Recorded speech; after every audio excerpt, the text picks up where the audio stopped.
আসসালামু আলাইকুম সুপ্রিয় শিক্ষার্থীবৃন্দ, আজকের ভিডিওতে আমরা সপ্তম শ্রেণীর গণিত বইয়ের 169 পৃষ্ঠার তত্ত্ব উপাত্ত অধ্যায়ের 19 ও 20 নং নিয়ে আলোচনা করব। তো চলে যাচ্ছি সমাধানে। তো এখানে বলা আছে কোনো এক শ্রেণীর 30 জন শিক্ষার্থীর উচ্চতা সেন্টিমিটার দেওয়া হলো, উচ্চতার আয়তলেখ আঁকো এবং এর থেকে প্রচুরক নির্ণয় করো। তো আমরা এই যে উচ্চতা দিয়ে আছে না 30 জন শিক্ষার্থীর, সেগুলোর উপর ডিপেন্ড করে আমরা আয়তলেখ অঙ্কন করব এবং প্রচুরক নির্ণয় করব। ঠিক আছে, তো আমাদের প্রচুরক নির্ণয় করতে হলে গণসংখ্যার প্রয়োজন, যেটা এখানে দেওয়া নেই। তো দেখো, প্রথমে গণসংখ্যা বের করতে হলে আমাদের কি করতে হবে? সবচেয়ে ছোট মান এবং সবচেয়ে বড় মানগুলো খুঁজে বের করতে হবে। তো এখানে সবচেয়ে ছোট মান হচ্ছে 145 এবং সবচেয়ে বড় হচ্ছে 180। ঠিক আছে, তো 180 এখন পরিসর বের করতে হবে। পরিসর হচ্ছে বড় সংখ্যা থেকে ছোট সংখ্যা বিয়োগ করা। ঠিক আছে, এই যে বড় মান সবচেয়ে ছোট মান, তাহলে আমরা পরিসর 180 থেকে 145 বিয়োগ করলে পাই 35, এর সাথে 1 যোগ করলে হচ্ছে 34।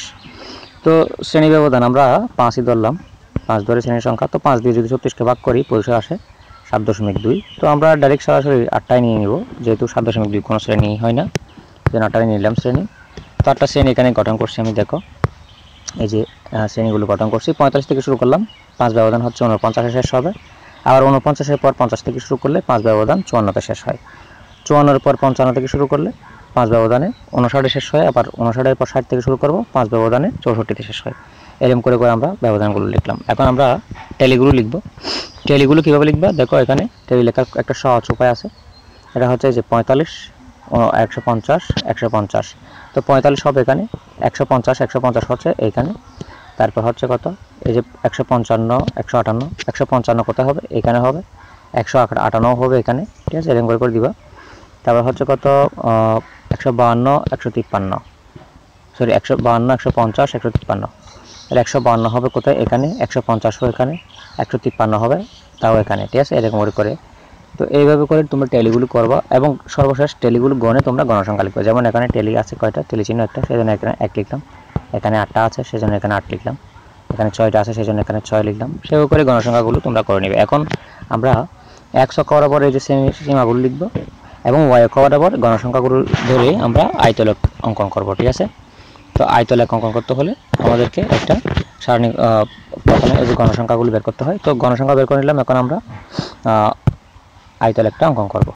দুঃখিত, এখানে লেখাগুলো স্পষ্ট হয়নি, এর জন্য আমি খুবই দুঃখিত। দেখো, প্রথম আমি এই যে সারণীটা লিখে নিলাম, গণসংখ্যা সারণীটা এখানে লিখে নিলাম। ঠিক আছে, এখান থেকে আমরা আয়তলেখটা অঙ্কন করব। দেখো, তো x অক্ষ বরাবর গণসংখ্যা নিব, সরি x অক্ষ বরাবর নিব কি? গণসংখ্যা। y অক্ষ বরাবর শ্রেণীসীমাগুলো নিব। তো দেখো, এখানে x অক্ষ বরাবর শ্রেণীসীমা নিব, সরি শিক্ষার্থীর উচ্চতাগুলো নিব এবং y অক্ষ বরাবর সবসময় গণসংখ্যা নিব। আমি ভুল বলছি, সেজন্য দুঃখিত। দেখো, এখানে y অক্ষ বরাবর সবসময় আমরা গণসংখ্যায় নিব। ঠিক আছে, তো দেখো, x অক্ষ বরাবর উচ্চতা এবং y অক্ষ বরাবর শিক্ষার্থীর সংখ্যা ধরা হয়েছে। এখানে x অক্ষে কাগজে ক্ষুদ্রতম বর্গের এক গড় সমান 1 ধরা হয়েছে এবং y অক্ষে কাগজে ক্ষুদ্রতম বর্গের 5 গড় সমান 1 ধরা হয়েছে। এখানে 5 গড় সমান 1 ধরছি, এখানে 1 গড়কে 1 ধরছি গণসংখ্যাকে। এই ধরে আমরা আয়তলেখটা অঙ্কন করছি। দেখো, তাহলে তোমরা প্রথমে এই x অক্ষ বরাবর শিক্ষার্থীর উচ্চতা লিখে নিবে এবং y অক্ষ বরাবর গণসংখ্যাগুলো বসাবে। ঠিক আছে, তো দেখো, 45 থেকে 50 শ্রেণীর মধ্যে কতজন আছে সেটা আমরা দেখব। এখানে আমরা দেখতে পাচ্ছি কয়জন? 4 জন। ঠিক আছে, দেখো এখানে এই যে এই শ্রেণীর মধ্যে আছে কয়জন? 4 জন। এবং 50 থেকে 54 শ্রেণীতে আছে কয়জন? 3 জন। ঠিক আছে, জাস্ট এখানে আমরা দেখতে পাচ্ছি এই যে 50 থেকে 54 শ্রেণীতে আছে কয়জন? 3 জন। এবং 55 থেকে 60 শ্রেণীতে আছে কয়জন? এই যে কয়জন? 2 জন। এরকম করে করে শ্রেণীটা অঙ্কন করবো। সবচেয়ে বেশি আছে কোথায়? 65 থেকে 70 শ্রেণীতে, এটা প্রায় 6 জন। ঠিক আছে, 6 জন আর কি, সবচেয়ে গণসংখ্যা বেশি। ঠিক আছে, তো দেখো, তো এখন আমরা এখান থেকে প্রচুরক নির্ণয় করবো। প্রচুরক নির্ণয় করতে হলে কী করতে হবে? এই যে প্রচুরক শ্রেণীর আয়ত কোনটা? এই যেটা, এটার আগের পরের আয়তের কৌণিক বিন্দুটাকে প্রচুরক শ্রেণীর আয়তের কৌণিক বিন্দুর সাথে যুক্ত করব। যুক্ত করলে একটা বিন্দু উৎপন্ন হয়। এই বিন্দু থেকে সংশ্লিষ্ট ভূমির উপর যে লম্ব আঁকা হয় তা 65.5 বিন্দুতে ছেদ করে। এটাই হচ্ছে প্রচুরক। তো আমি বিস্তারিত লিখে দেখাই তোমাদের।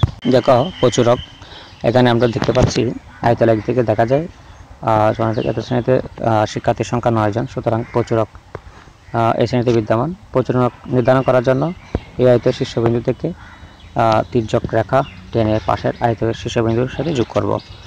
পরপর এই রেখাগুলো ছেদবিন্দু থেকে এক চক্কর উপর লম্ব টানতে হবে। লম্বটি এক চক্করকে যেখানে ছেদ করবে সেটাই হবে প্রচুরক। ঠিক আছে, তো আমরা 20 নম্বরে বলা আছে, দেখো সপ্তম শ্রেণীর 20 জন ছাত্রের গণিতে প্রাপ্ত নম্বর নির্মরূপ। অর্থাৎ এই যে 20 জন ছাত্রের গণিত বিষয়ের নম্বরগুলো দেওয়া আছে এখানে।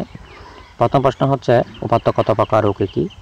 শ্রেণীব্যক্তি 5 নিয়ে গণসংখ্যা সারণী তৈরি করতে হবে। সারণী তৈরি করা, প্রাপ্ত সারণী থেকে আয়তরেখা অঙ্কন করবো সর্বশেষ। তো আমরা ধাপে ধাপে কাজগুলো সমাধান করব। ওকে, দেখো তাহলে আমরা প্রথম প্রশ্ন হচ্ছে উপাত্ত কত প্রকার ও কী কী। উপাত্ত হচ্ছে 2 প্রকার, প্রাথমিক উপাত্ত বা প্রত্যক্ষ উপাত্ত, মাধ্যমিক উপাত্ত বা পরোক্ষ উপাত্ত, এই 2 প্রকার আর কি। ঠিক আছে, তাহলে আমাদেরকে দ্বিতীয় কাজ হচ্ছে কি 5 শ্রেণী ব্যবধান নিয়ে একটি সারণী তৈরি করতে হবে। ঠিক আছে, তাহলে কীভাবে করবে এটা? শ্রেণী ব্যবধান আমাদেরকে প্রথমে পরিসর বের করতে হয়। পরিসর সবচেয়ে বড় সংখ্যা এবং ছোট সংখ্যাগুলো আমাদেরকে খুঁজে বের করতে হবে। তো এখানে সবচেয়ে ছোট সংখ্যা দেখতে পাচ্ছি আমি 32 এবং সবচেয়ে বড় সংখ্যা দেখতেছি 85। তাহলে এখানে সর্বনিম্ন সংখ্যা 32 এবং সর্বোচ্চ সংখ্যা 85। তাহলে পরিসর হবে সবচেয়ে বড় সংখ্যা থেকে ছোট সংখ্যাটা বিয়োগ করে 1 যোগ করতে হবে। 85 থেকে 32 বিয়োগ করলে এর সাথে যদি 1 যোগ করি, অর্থাৎ 85 থেকে যদি 32 যায় সেক্ষেত্রে 80 53, এর সাথে যদি 1 যোগ করি 54 হয়। তো শ্রেণী ব্যক্তি যেহেতু 5 ধরতে বলছে আমাদেরকে, এখানে 5 ধরতে বলছে, তো 5 দিয়ে ভাগ করবো পরিসরকে, শ্রেণীর সংখ্যা বেরিয়ে আসবে। দেখো 5 দিয়ে যদি ভাগ করি 54কে 10.8 আসে, তো আমরা সরাসরি আর 11টাই নিয়ে নিব। ঠিক আছে, তাহলে শ্রেণীর সংখ্যা হচ্ছে 11টা। তাহলে যেহেতু সর্বনিম্ন মান এখানে 32 আছে, তো আমরা 31 থেকে শুরু করতে পারি। 8টা শ্রেণী নিব। দেখো এখানে 1টা 2টা 3টা 4টা 6টা, এরকম করে আমরা 8টা শ্রেণী নিব, 11টা শ্রেণী নিব। তো এখানে 11টা শ্রেণী আছে, তোমরা গুনে দেখবে। তো যেহেতু শ্রেণী ব্যবধান 5, তো 31 থেকে 5 ব্যবধান কত? 31 থেকে 5 ব্যবধান হচ্ছে 35। আবার 35-এর পর 34 থেকে শুরু হলে 5 ব্যবধান কত? 40। 40-এর পর 41 থেকে শুরু করলে 5 ব্যবধান 45। 45-এর পর 46 থেকে শুরু করলে 46 থেকে শুরু করব এবং 5 ব্যবধানে 50 গিয়ে শেষ হয়। এবং 50-এর পর 51 থেকে শুরু করলে 51 থেকে শুরু করলে শেষ হয় কত? 5 ব্যবধানে 55-তে শেষ হয়। এবার 55-এর পর 56 থেকে শুরু করবা, 5 ব্যবধানে 60-এ শেষ হয়। এভাবে করে তোমরা শ্রেণীগুলো লিখবা। এখন গণসংখ্যা কীভাবে লিখবে? গণসংখ্যাগুলো তোমরা এখানে জাস্ট এখান থেকে দেখে লিখবে। যেমন এই যে দেখতে পাচ্ছ 50, 60, 52। তো 50 কত আছে দেখো এখানে, এই যে 50, 50, 60, 52, এই যে 50 আছে কোন করে, এই যে 50 এখানে আছে। 60 কোথায় আছে? 60 এখানে আছে। 52 কোথায় আছে? এই যে 52 এখানে ভেতর আছে। ঠিক আছে, তো এরকম করে করে আরও লিখবা। যেমন আরও কয়েকটা করি তোমাদের, যেমন এই যে 62, 42, 32। 62, 42, 32 কোথায় আছে দেখো, কোন করে করে দেওয়া যায়। 62 এখানে, 42, 32, 42 হচ্ছে এবারে, 32 কোন করে, 32 এবারে, এরকম করে করে টেলিগুলো দিয়ে দিবা। এবং সর্বশেষ টেলিগুলো গণে তোমরা গণসংখ্যাগুলো লিখবে। গণসংখ্যাগুলো দেখতেই পাচ্ছ তোমরা এখানে, এই যে গণসংখ্যাগুলো, এই যে এখান থেকে গণে গণে ট্যালিগুলো গণে গণে গণসংখ্যা লিখবা। তো দেখো এখানে ট্যালি হচ্ছে, এই যে এখানে 2 আছে সেজন্য 2 দিলাম, 1 আছে 1 দিলাম, এখানে কিছু না সেজন্য 0 দিলাম, এখানে 4 আছে 4 দিলাম। এরকম করে টোটাল গণসংখ্যাগুলো যোগ করলে হচ্ছে 20 জন। তো 20 আমরা লিখলাম। ঠিক আছে, তো গণসংখ্যা কি জন্য বের করতে হলো? আয়তলেখ অঙ্কন করার জন্য। আয়তলেখ অঙ্কন করতে হলে অবশ্যই তোমাকে গণসংখ্যা লাগবে। গণসংখ্যা ছাড়া আয়তলেখ হয় না। ঠিক আছে, মানে তুমি শুধু শ্রেণী ব্যক্তি দিয়ে এই যে শ্রেণীর সংখ্যা দিয়ে তো গণসংখ্যা করতে পারবে না। ঠিক আছে, এই যেখানে এই যে এগুলো দিয়ে তুমি গণসংখ্যা করতে মানে আয়তলেখ অঙ্কন করতে পারবে না। সেই জন্য আমাদেরকে অবশ্যই গণসংখ্যা ব্যয় করে নিতে হবে। ঠিক আছে, শ্রেণীভিত্তিক গণসংখ্যা তো লাগবেই, তাহলে তুমি আয়তলেখ কীভাবে অঙ্কন করবা? ঠিক আছে, তো এখন আমরা আয়তলেখ অঙ্কন করতে হলে যে কাজটা করতে হবে, শ্রেণীগুলো অবিচ্ছিন্ন করতে হবে, অবিচ্ছিন্ন শ্রেণীসীমা নিতে হয়। ঠিক আছে, তো সবগুলো ঠিকঠাকই থাকবে। এই যে শ্রেণীভিত্তিক গণসংখ্যাগুলো লিখবো, শুধু মাঝখানে একটা অবিচ্ছিন্ন শ্রেণীসীমাটা লিখতে হয়। এই যে অবিচ্ছিন্ন শ্রেণীসীমা, এটা খুবই সহজে লিখতে হবে তোমরা। যেমন এই যে 31 ছোটটা থেকে সংখ্যা যেটা ছোট আছে, সর্বনিম্ন মান সর্বোচ্চ মান আছে না, সর্বোচ্চ মান 31, সর্বোচ্চ মান হচ্ছে 35।